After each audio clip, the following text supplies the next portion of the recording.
Okay, hello, welcome. Today we are going to talk about dealing with a wasp nest. I know this is a wasp nest because I got stung by a wasp today when I happened upon it. Luckily I only got stung by one wasp, but nevertheless we need to go and deal to this before, kids get stung or stock gets stung, something like that. Lambs can't tell you that they've been stung by a wasp, so it could turn into bigger complications.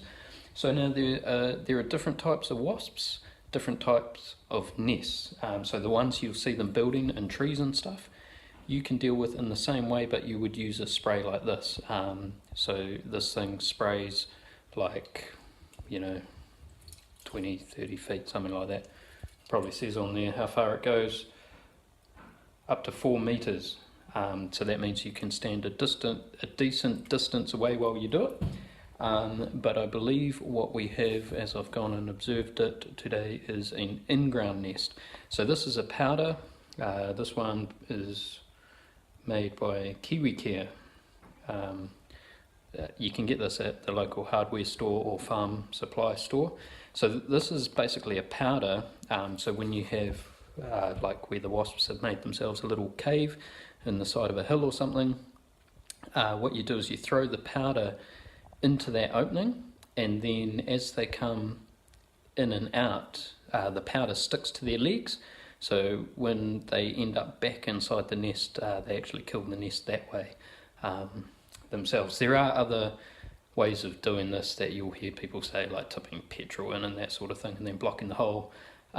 You can do that, but that is obviously a lot more dangerous way when for a pretty cheap product. You can do it this way. So now the most important thing is the time of day that you do it. So we have waited till the sun has gone down. Well, it's going down. So even though it looks like it's not, just because of the camera. So at the end of the day, as it starts to cool down and it gets into evening, then the wasps will return into the nest. We really want to do this while they are in the nest, and they're rested, they've had a big day, so nothing's really going to bother them too much, because we don't want them coming after us.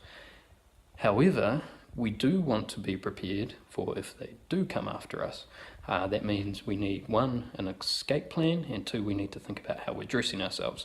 So I've got a big thick swan dry on, which I can't get the camera far enough away from me, but anyway, I have tucked it into my pants to look like a dork. But what you don't want is a wasp getting in somewhere that it can't get out of, because the trouble with wasps, as I discovered today, is that they don't stop stinging you. They just can keep on stinging you until you get them off you. So if they're trapped on you, they'll just keep going for it. So that's the last thing we want. And we need an escape plan. I'm in my garage right now. I've got the main door shut, so nothing can come in that way. I'm going to be using the back door. It's a smaller door so that I can close it behind me if I need to. I'm not anticipating needing to do any of this, but it's better to be safe, right?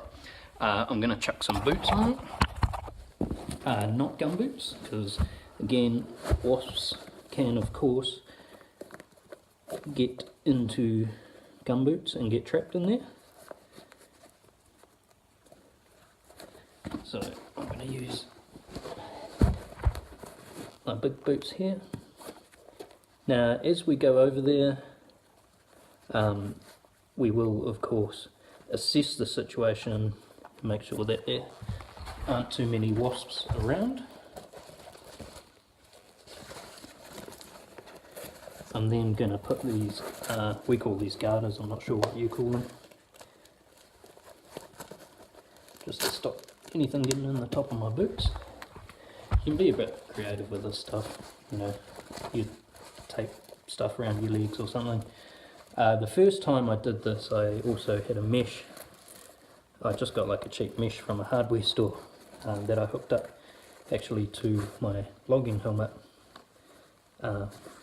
Just as like a face mesh, like what the beekeepers and that wear. But I haven't got any of that today, so I am Gonna leave that out and just cover everything else as best as I can. The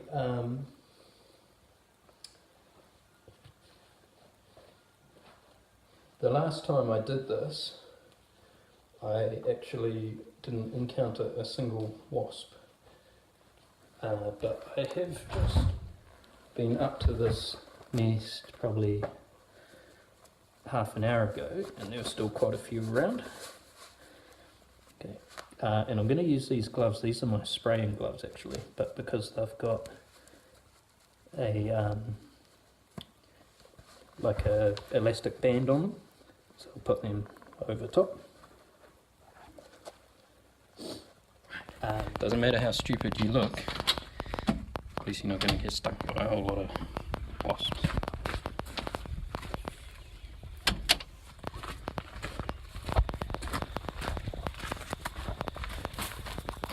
Right.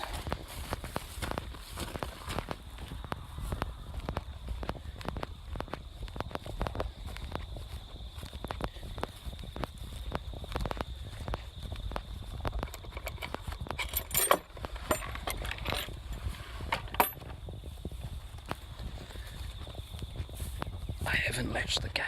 Don't tell the lambs.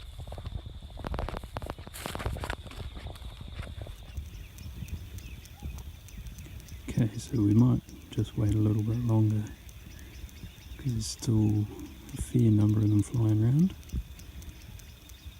But this is also a good time to come to find the nest because you'll see where they're returning to.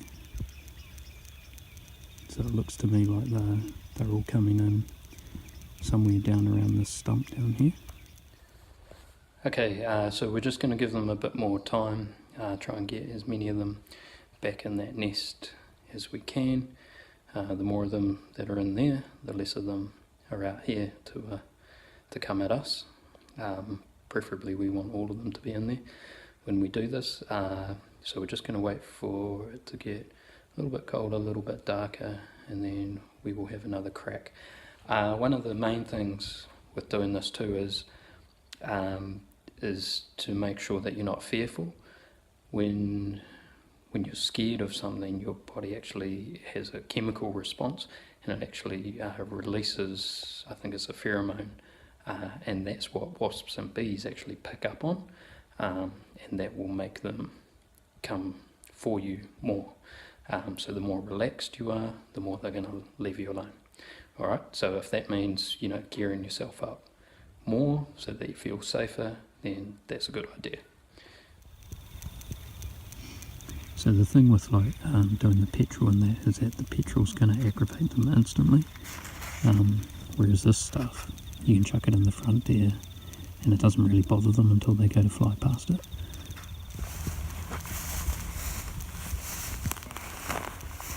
One just flew past my head, I think.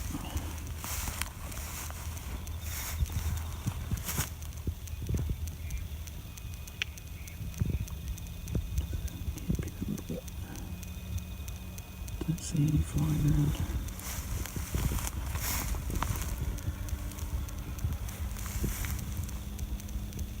No, I'll see them too because it's dark.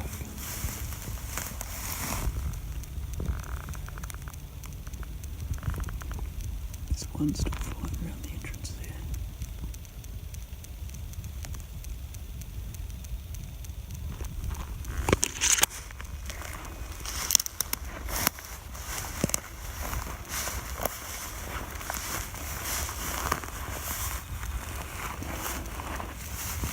Let's see if we can get onto the other side.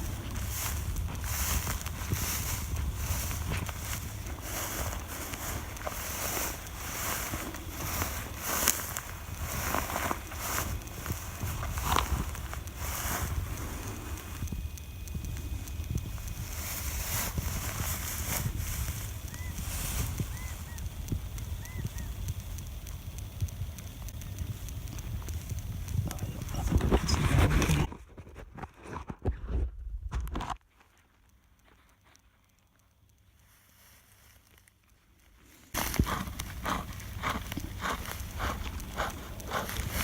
Alright, so we filled that up and pop it up, and now we get out of here.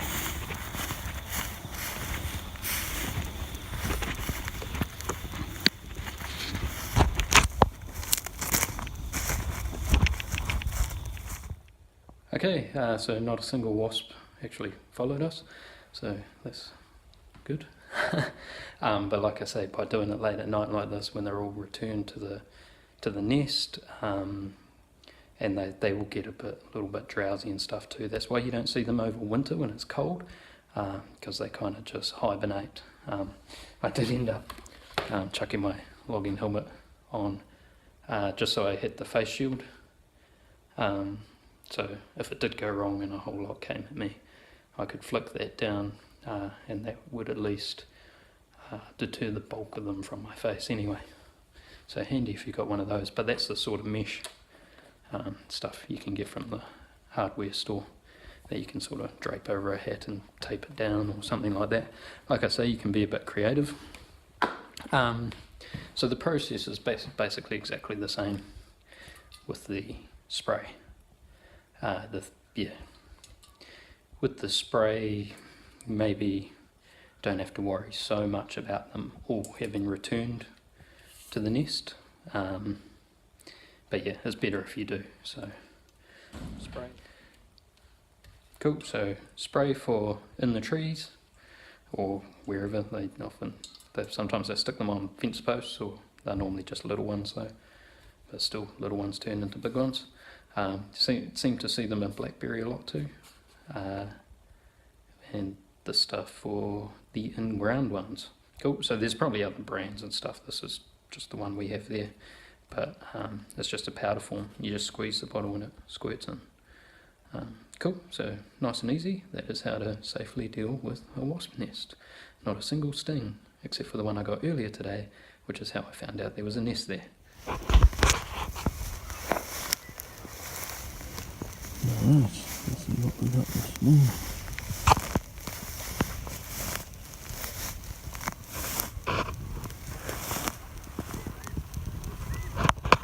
One there. And then last night. I think he's dying at the moment. You can see down in there, there's a bug in a little cave.